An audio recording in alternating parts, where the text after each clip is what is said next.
Okay, here we are. Welcome back, everybody who's been following along with the Legacymakers Podcast. I know it's been maybe a little bit. We've kind of been out of commission on the podcasting for a while, but we are back, and we're just so excited that you are here to listen and just kind of join in this conversation. This would be what I would consider season 2. And the last season, we had 4 dads on the podcast. And we've been kind of switching it up, kind of changing some plans. And we wanted to come in with a new approach to the podcast and really just provide some more real, honest, kind of in the works conversations around family and marriage and unity and living on purpose and building this legacy that we're proud of.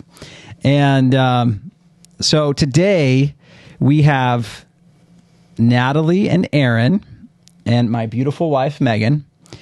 And we have a lot in store for the year as far as content goes and all this stuff that we want to share with you guys and talk about and converse about. And, in the comments and wherever you're listening to this show, I invite you to just ask questions, make replies, and even share the episode. And rate it and review it. We want to hear your feedback. And it helps get the show out and the message of living on purpose to more families. Amen. But our goal overall is we just want to help encourage you and encourage wherever you're at as a family, as a couple, in the journey of building a legacy, because ultimately we will all build a legacy. We will all leave a legacy. And it's going to be good or it's going to be bad. It's one of 2 options. And, ideally listening to this is going to help all of us build a legacy that we are proud of. Amen. And so we're so happy that we're back. We're excited. It's going to be good. So excited. And we are stoked. It's going to be good. Yes. Come on. I want to just really quick introduce Aaron and Natalie, and I want to hear, what kind of brought you guys into the Legacymakers arena or atmosphere. And if you don't mind, just introduce yourself. Your where you're from, kids, background. Just really quick, go into it if you don't mind. Yeah, sure. So I'll introduce us. Yes, excuse me. And then maybe you can tell a little bit about how we kind of jumped into Legacymakers. So, Natalie and I met in Temecula, Marietta area. Riverside County, and then... You're getting the long story, folks. I guess so. Oh, yeah. We got married when we were really young. Ooh, I'm going to speed this up. And we moved to Orange County in about 2015, was it? 2015. And I was going to law school at Whittier Law School in Costa Mesa. Natalie was commuting to Los Angeles to go to UCLA to finish her bachelor's degree. Mm-hmm. Wow. Go Bruins. And so we were... full-blown, full-time students at that time, living on a super tight budget. A $0 budget. But I finished law school, passed the bar a couple of years later, and then... That's incredible. Natalie, of course, graduated from UCLA. Mm-hmm. We pressed into our careers a little bit, and then had our son, Grant, who's now 4, in about 2019. And then 2 years later, Jade, our daughter, in 2021. Sweet baby Jade. Sweet baby Jade. Thank you for Praise God for Jade. Yes. And now we're doing life in Rancho Santa Margarita. Yep. So you guys met in Whittier. I thought you met at Bethel. No, we did not. No, we did not. We met through some mutual friends back home.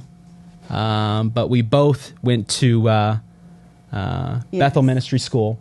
But at different times. Right. At different times. Like you weren't together yet? No. No. I was home after my first year at Bethel. We met on my summer break. and started dating when I went to my second year. And then when I came home, I was super excited to be with Natalie because we had been doing long distance relationship for quite some time. And she said, you know what? Dang. I'm going to Bethel. I said, wow. Hey, okay, see you later. So that was that. We did some more long distance. Wait, so how long total long distance? So you were dating like over 4 years, long distance. You're making us go into the tundras of our memory, guys. Wow. After kids, there's like a before kids and an after kids, and this is like, yeah, BK. Right.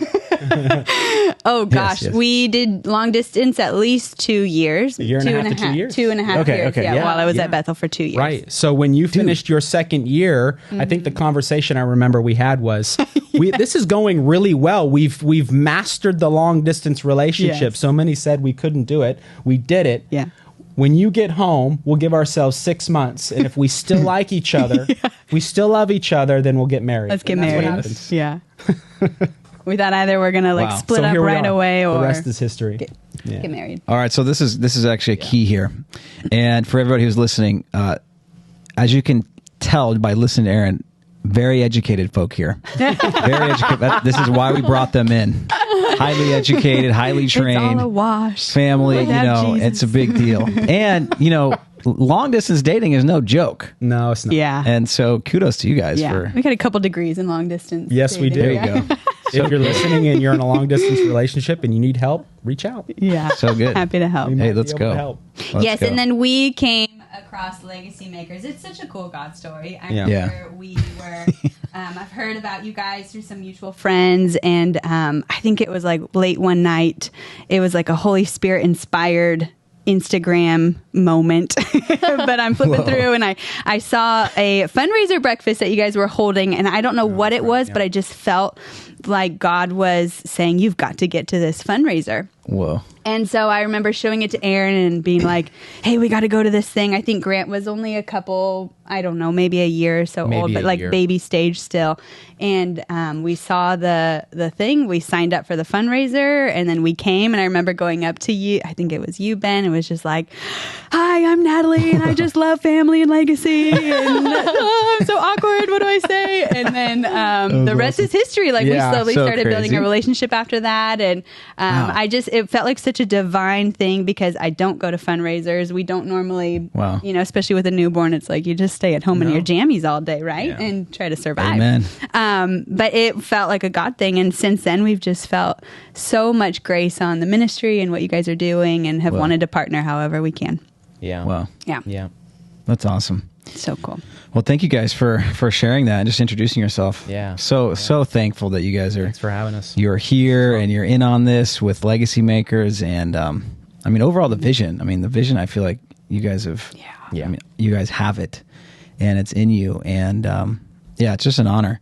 And we're so thankful. Megan and I have been kind of running solo for I don't know how long, 3 years or so.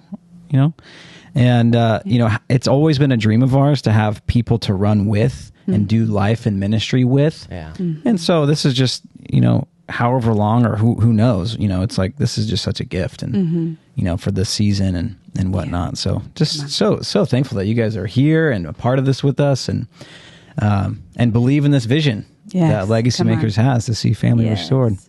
The other thing I was curious too, though, is as you guys have kind of, affiliated yourselves now with Legacy Makers and kind of coming into the fold of things.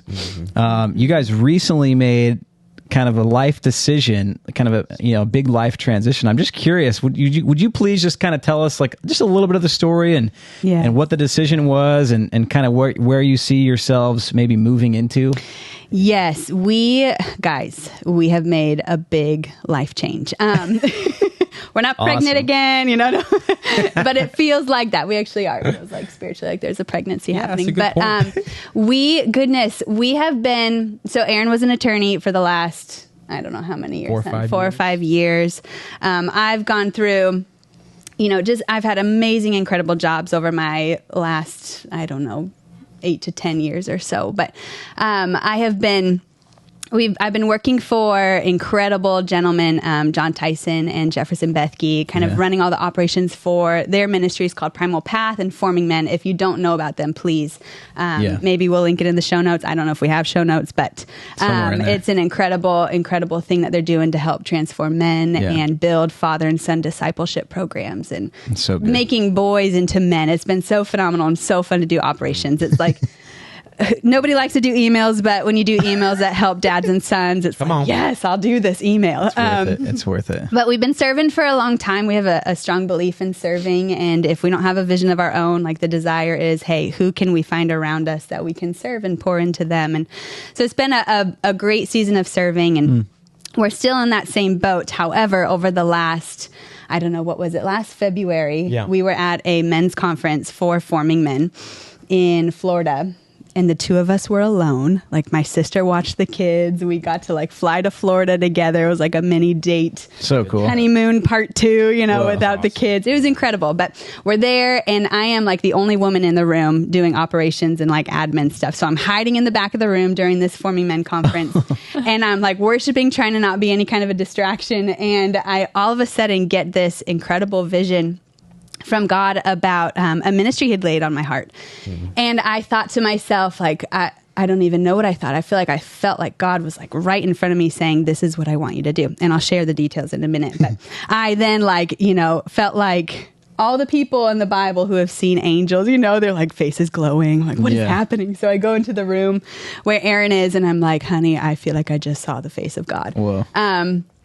And I remember Aaron looking at me just like, this feels so right and so good. So long story short, we have been in a season of stewarding that dream, because so many times God gives you like visions or dreams of what he wants you to do, and the timing just might not be it. And so there's usually this like space in between receiving the dream and like walking it out, where you're like, how do I steward this in this moment? And so I would say for like, I don't know, what was it, 8 to 10 months or so, we just stewarded the dream by praying about it, praying into it, wondering like, okay, God, when?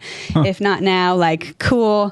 It's not even my dream, it's your dream, like at the time there was no margin in our schedules to work toward this dream, because Aaron had been working full time. Wait, so this was 8 to 10 months Yes, ago? last year. Yeah, so last year from February to December, whatever that is. Y'all do the math. Oh, really? Yes, February till December, where I've just been like holding this dream, like, okay, Lord, when? Now? Not now? Like trying to get a feel for it. Right. And some of that, I'll admit, sorry to interrupt, but for me, being in a place where I was providing for our family, in hindsight, I was dragging my feet, because I had felt in my heart and in my spirit that this was more important than what I was doing. Oh, wow. And that. Wait, how did you realize? Like, what led you to realize that? That's a good. That's a major. That's a good question. That's a good question, and I probably couldn't tell you the moment I felt that, but looking back, it was over the course of several weeks, maybe months, where I felt like, I think I need to lay everything down and let Natalie pursue this. Whoa! And I wrestled with that for a long time. Oh yeah, I can. And initially, I dismissed it. Wow. Completely, because it felt completely adverse to my responsibility as a man and a husband and a father to provide for my family. And on top of that, there were a lot of people counting on me. Yeah. I had worked hard for this degree and to pass the bar and to get a job as an attorney, and all of those things take time and hard work. Yeah. And I didn't want to let anybody down. And so I dragged my feet for a while, but then Natalie and I started having some conversations about what that might look like. And I remember one night in particular, I said, hey, what would it look like if I just dropped what I was doing? Yeah. If I just quit my job? Guys, I could still have my license, and if things didn't go as planned, I could always jump back in. But what if I quit and you ran with this dream and vision? Yeah, so what happened after that? Like, what was the... I was like, really? And then he dragged his feet a little bit longer. It's kind of like the light bulb went off, honestly. Like, this feels right. But when I released that, when I mentioned that, I felt those same anxieties come up in me again. Like, I don't know if I should be doing this. Like, this maybe feels irresponsible of me. And so I went back inside my head and I overthought it.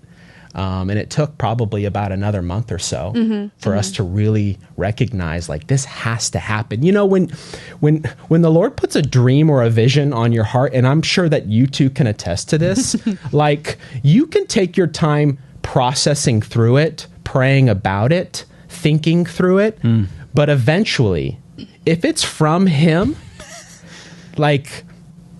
you're going to need to make a decision at some point, right? Like you feel it on your heart pressing on you every day. Like sometimes you can't even sleep. You're like, I need to make a decision. I need to tell him yes, or I need to tell him no. Wow. Right. Yeah. And we weren't going to say no. Wow. I mean, no, that's just not us. Well, wasn't there like a tipping point?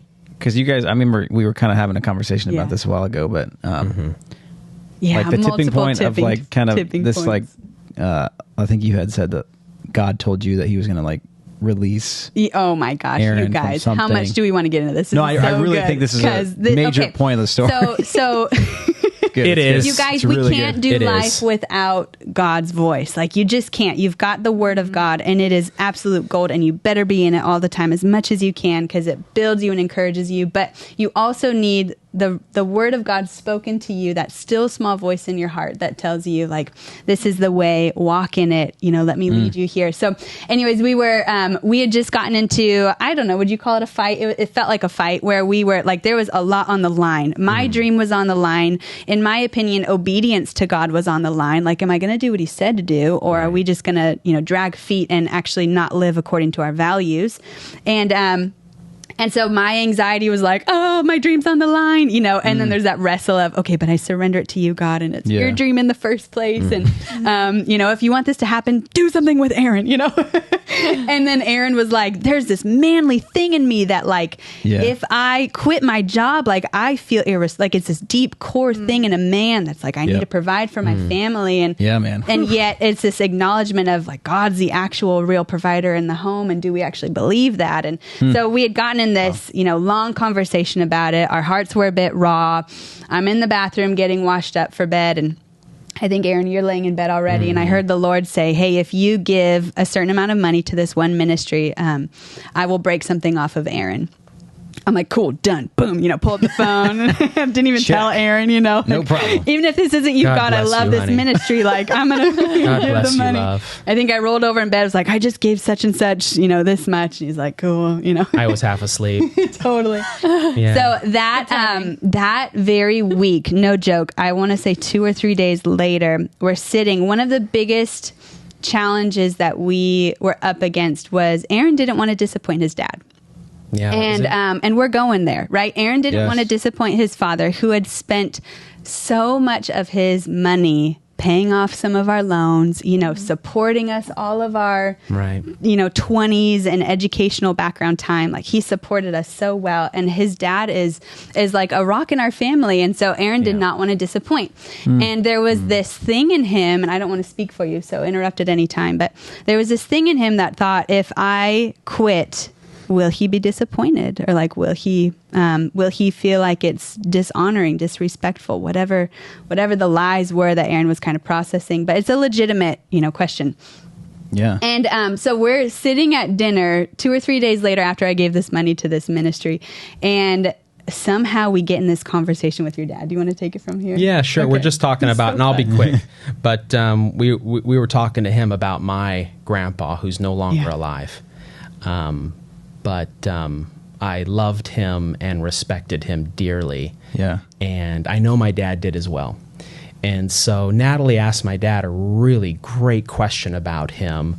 What are a few things that you take away from his life? Mm-hmm. And he sat there for a moment. What legacy did he pass on? Yeah. He sat there for a moment, and he didn't answer right away. And then he said, you know what? I'll tell you what I wish I would have taken away. And we're like, that's great. Wow. And he said, I wish I would have taken more risks. Wow. Because your grandpa was a huge risk taker. You're like, no, he didn't. And he was he was willing to push all of his chips to the center of the table. Oh my gosh, you guys. And go all in. Yeah. And when my dad said that, I kid you not, at the table, I just felt that pressure of not wanting to disappoint him just fall off my shoulders. Wow. And I felt so free in that moment. And I could not but thank him for that, because I knew I couldn't have done that on my own. Dang. And honestly, after that, I told him shortly after that, maybe a day or two or so, and he took it better than I thought. His initial reaction was exactly what I thought it was going to be. I won't tell you what he said because this is a family podcast.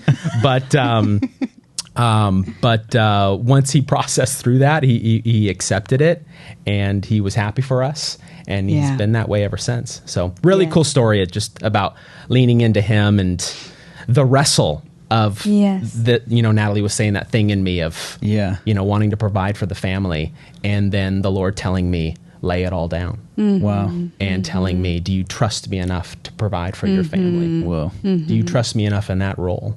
Wow. Amen. And of course, I trust him enough to do that for us. So, so all that to say, like, the real life right now looks like Aaron quit his job. Yeah. Woo. Wow. As an attorney. Just take the wheel. Which, it's so good. Who does that? I love it so much. Like, lay it all down. He quit his job. He is now home full time with the baby. Come on. And I am now in the garage, in my little garage cave, woman cave, whatever you want to call it. Super cave. I am working on creating content to help women who've had abortions process through like the pain and the trauma. And the hope is to see there's so much like heaviness over abortion. That's my story. When I was 15, ended up getting pregnant. Had an abortion at 16, like a couple days after my birthday.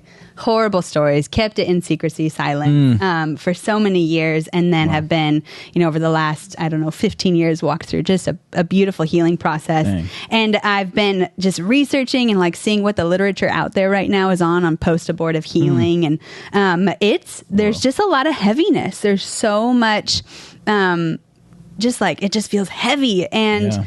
It's like a heavy topic, and it's a tender one, and it's super traumatic, but I want to come at it from an angle of hope and like full-on redemption and restoration and fullness. Like, what would it look like for women who have gone through that to be able to share without grief or shame or trauma attached to it. So, and that's what Jesus does really well. So I am in the garage 4 days a week writing content and then running upstairs to get a cup of tea, give the kids a kiss, and then like run back down to write some more. And then on the side, I'm also doing all the operations for Primal Path and Forming Men still. But it is exciting. We're hoping in the next But it's not just tea. I mean, Aaron's told me. Yeah. He's like, you're coming up. He's like, are you okay? Everything okay? My favorite is when like Grant will run down with like a little bag of goodies and be like, here, Mom. And he'll like, we leave the garage cracked. So Grant like crawls in there, brings me my goodies, and then crawls back out and goes back my up. one work day, if I come in, he's like, Beck, get out of here. Get out of here. Disrupt everything. So fun. Pretty much. We're still in the like newlywed phase of it all. Who knows where it'll lead? Right. It's so exciting, you guys. We feel so alive, like we're just doing what God created us to do. And I'm super proud of Natalie. You've just jumped in head first, and I've seen some of the content, and let me tell you, it is really, really good. So come on. So can people find you yet? Not yet. Okay. No. Still secret. Not I have ready. an Instagram, but that's it. I know. I don't know my tactics for getting it out there. That was the Lord's promise. He will bring me the women. I don't want to go search for them. Yeah. The website. So good, guys. Yes, it will come to be continued. Wow. Thank you guys for sharing. I'm just curious too, because this is like, you guys have been on this adventure for a year now or so. Really, since you guys had the dream, had the idea, and God's been nudging you along. But also, it's like, okay, here you are now, and how do you? And I think it just is a great lead into like, you guys have this these ideas in your mind for the life that you want for your family.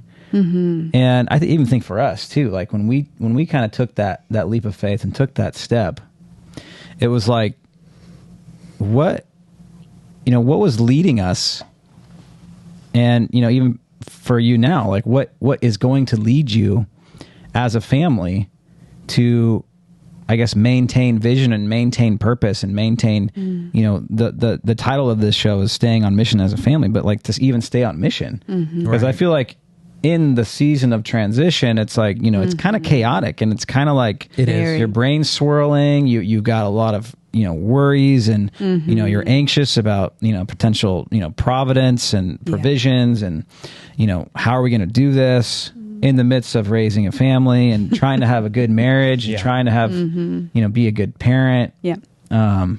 So, I think this is kind of open for all of us, but like, how do we, if because we all go through transitions, we all, life changes. Absolutely. And no matter where you are, whether it is a job, whether it is you get laid off, or whether it is you have a new kid or you have to move, and it's like, we got all these different things going on. Yep. How do you like stay focused within that? Right. And beyond that? It's a great question. Yeah.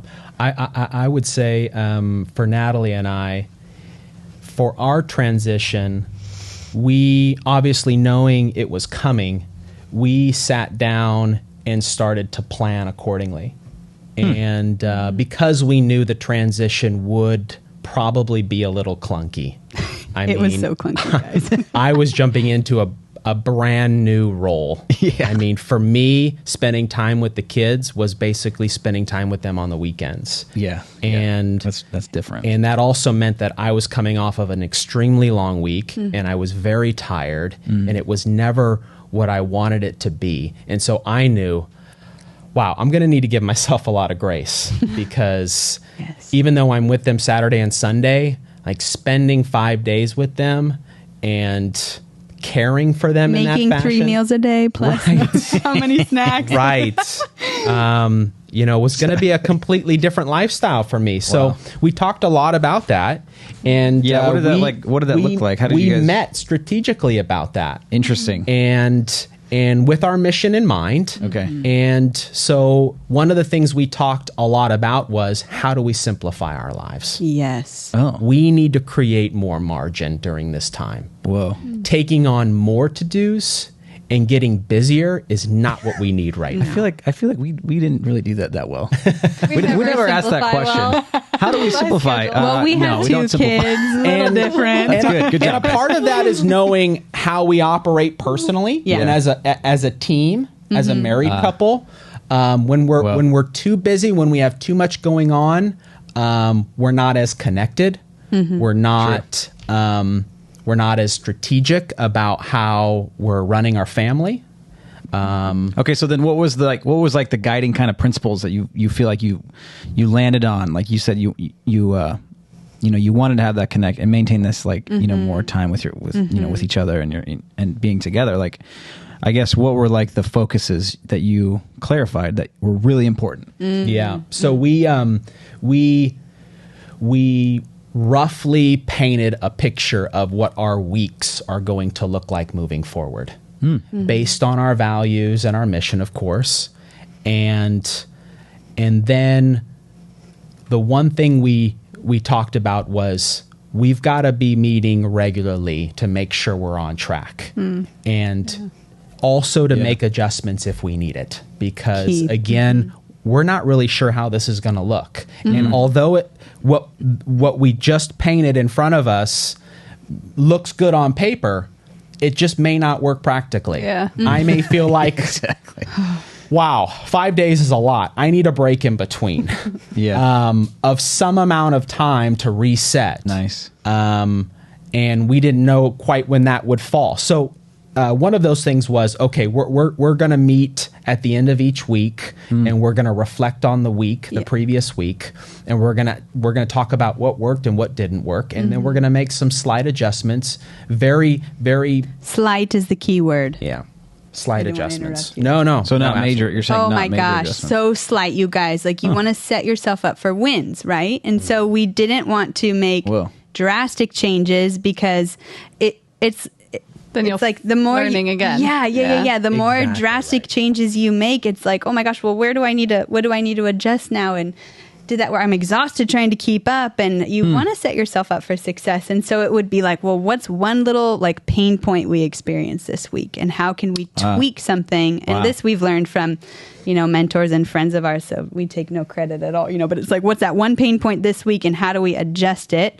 And so we're living this constant like tweaking and little minor adjustments throughout our weeks to try to make them better. And the idea is, the more if you make 52 adjustments and tweaks a year, because you meet once a week, like your life should look so different at the end of the year, because you've been constantly tweaking and adjusting. And when there's just small tweaks, it's a lot easier to like keep up with it. Can you give us an example?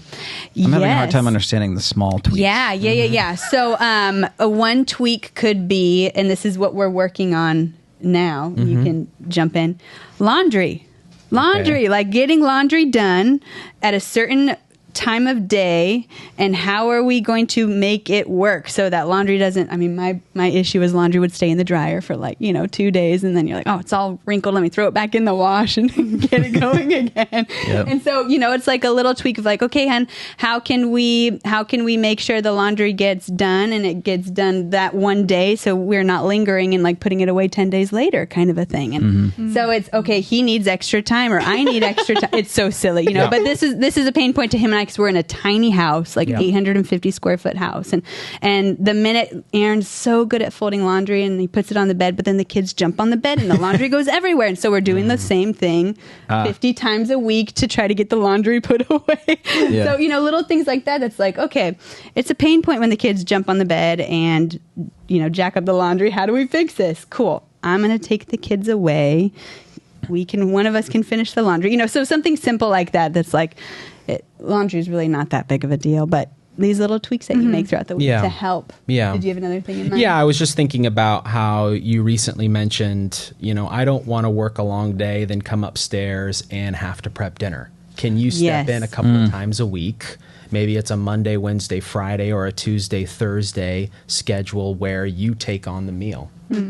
And that took some pressure off of you because when I was working full time, I remember mentioning to you, hey, I've been at the office all day. I'd really like to spend time with the kids when I come home.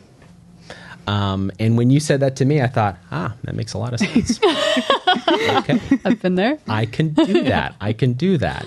And so we've been working on that. And that's just a small tweak that's really helped everyone in the family. Yeah. Well, what do you? I mean, those are great. I'm just curious too. What do you guys think are some of the most common reasons families and even for us how do we tend to find ourselves kind of drifting away from what we set out to do as a family? I mean, especially in the season of transition, it's obviously there's going to be a lot that's going to detour us from that. And what do you feel I guess maybe the better question is what is the little things that might just kind of derail us, from the course? Well, I think a key is you first have to know your course, right? You first have to know your mission in order to stay on mission. I think that's the number one thing is if people don't know what's really most important as a family in any season of transition, we're always going to be flustered and not know what's important, and you're only focused on the thing right in front of you. And then even I would agree that simplifying in seasons of transition or when we notice ourselves drifting, thinking about those things that are really the most important, even within our mission or within our values. Maybe in a season, there's really only one value that you are actively able to focus on and live out. Yes. And that's just what it is for the season. Absolutely. And that's okay. That's absolutely okay. But allowing yourself the permission to not focus on everything that's important 100%. To your family, but just on one thing that you have designated as this is important for our family. Yes. I think that's key. It's funny. I was just thinking about this. I love the idea of, just setting the cruise control. I mean, it's this whole concept of drift. It's almost like I love to drift. I love to just let life carry and not have to worry. Not have to think about where I'm going. It must be nice, Ben. Yeah, I know. I'm the opposite. Grab it by the. I just set the cruise. Yeah. Sit back, relax. Yeah. And. I think because it's easy, it's I just want to sit back and relax. I don't want to have to I don't want to have to put in all this effort and, have these meetings every week and do all these, the hard conversations and the fine tune adjustments. And, but it's you set that cruise control and at the same time, your alignment isn't quite perfect on the front two wheels of the car. Right. That's right. And again, you start to kind of just veer. Yep. Slowly, and then you start hitting and then you look up about a month or two from then, right? Yeah, and you realize, wow, we're way off track. Yes, Yeah. exactly. We haven't touched our values. Yeah. We haven't talked about our mission. Yep. We're not doing what we want to do. Yeah. We're overbooked. We're overscheduled. Do we ever talk to each other anymore? Right? We're filling our lives with Yeah. things that don't bring us life Yeah. or him. Yes. And that's a Yes. problem. And so, Yeah. when Natalie and I were talking about this episode and drifting, we both mentioned the feeling of fatigue or feeling overscheduled or overpacked. Yeah. And again, I'm coming back to knowing when to simplify your life. And I love what Meg said about maybe in a certain season when Yes. things feel very busy, you hone in on one value and you make that the center of what you're doing. Yeah. A good example for Natalie and I is a couple of months ago, one of our values is belonging, and that means a lot of things to us. But one in particular is we spend time as a family. We focus on each other. And so something we really honed in was we have got to make sure that we are sitting down often together as a family and having dinner. But most importantly, Friday nights is a big one for us. We have a family meal. Maybe it's with candles only, and we just focus on each other. We belong to each other that night. And then Saturday is a big, Sabbath day for us. And that's how we kick that off. But that is something that we have focused on in the past. Yeah, that's good. Where else have you guys find yourselves drifting? Would you say? Like noticing like you're saying it, right? Like the whole idea of like you got too much going on, you got too many things. Isolation. To isolation. I think it's a big one. Yeah. I do. You got to have some accountability. You got to make sure that you're connecting with other families who are pursuing their mission and their values. There's something about getting out of the comfort of, I'll say isolation, but sometimes it can feel good just to like not go out a whole lot. Or you've got to push back on that sometimes. Yeah. And I'm not saying it's not okay to have those seasons where you're like, we're focusing on us right now because we need it. We're coming out of a rough season or a rough time or something unexpected. Just had a baby. We really need to lean on each other, right? That's okay. But in other times, Natalie and I have noticed like we've got to reach out to friends. We've got to connect. How do we know when, like you said earlier, 2-3 months down the road, it's like, okay, we're a little bit off course here. How does that indicator light, if we're just, going with the analogy of like being in the car, sitting in the cruise control, the indicator lights on the dash, what's the indicator usually feel like, or like, what's the sound, in life, in your family, of the fact that, okay, you're off track. As a family, we're off course.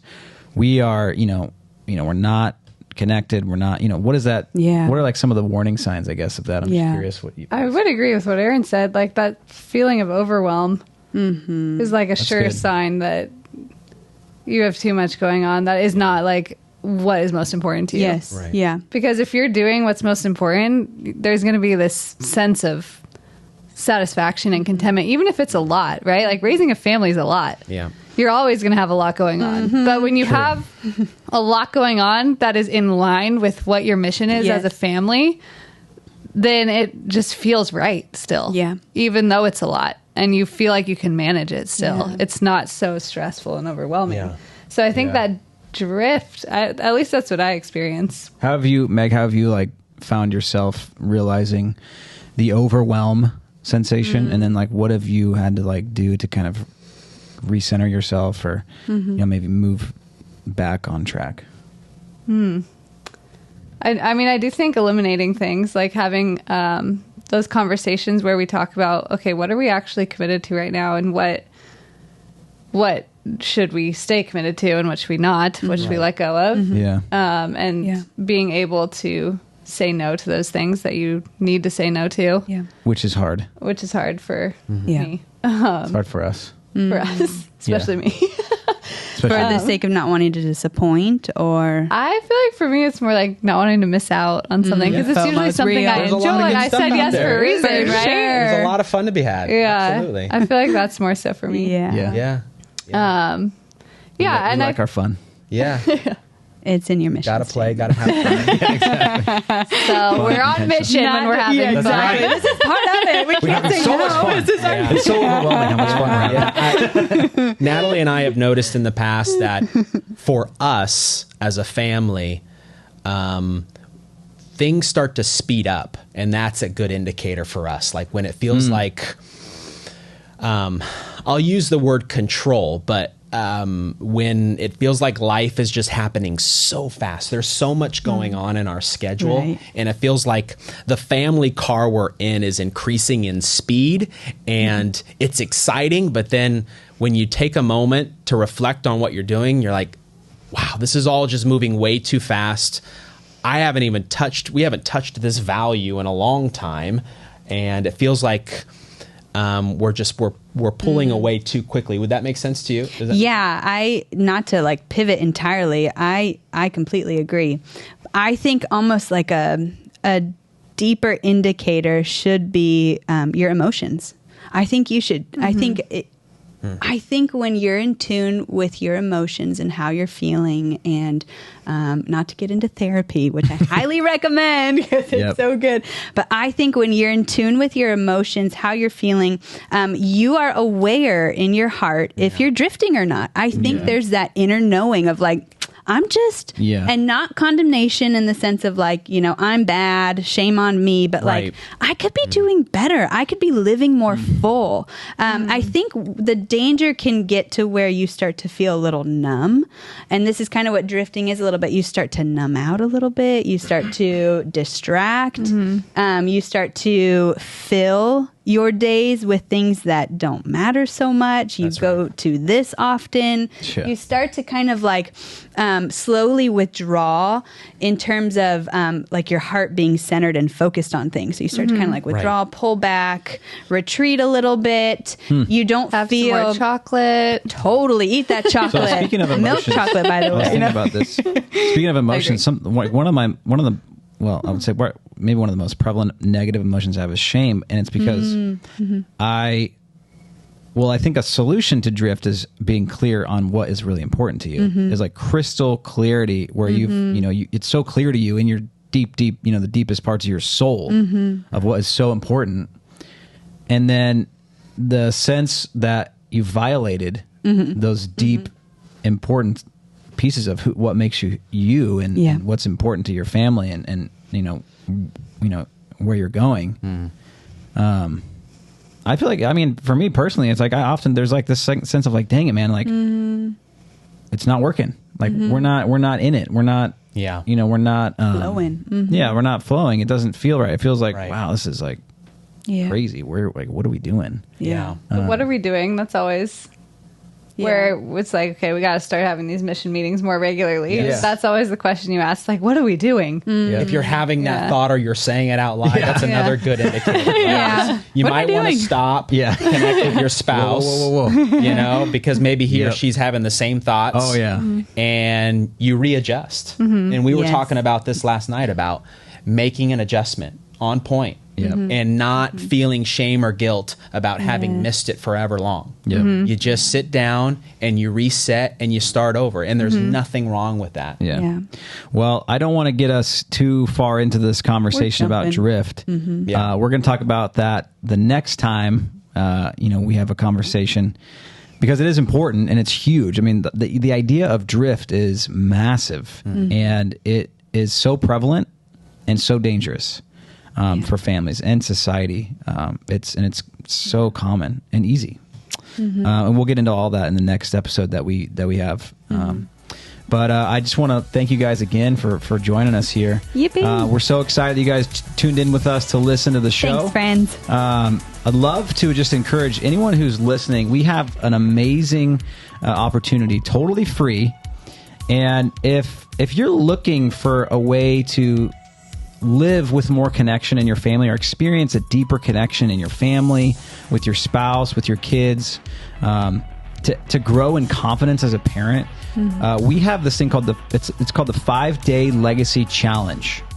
And it's 5 days. It's totally free, but it is going to rock your world. I want you to check it out. Go to 5daylegacychallenge.com, and you can sign up for it there. Again, it's totally free. But we just want to thank you so much. If you found this show encouraging or helpful in any way, I would love for you to just rate it, review it, comment, subscribe. Help us get the message of family legacy out to as many families as possible. Thank you so much for listening, and we'll see you next time. Thanks, guys.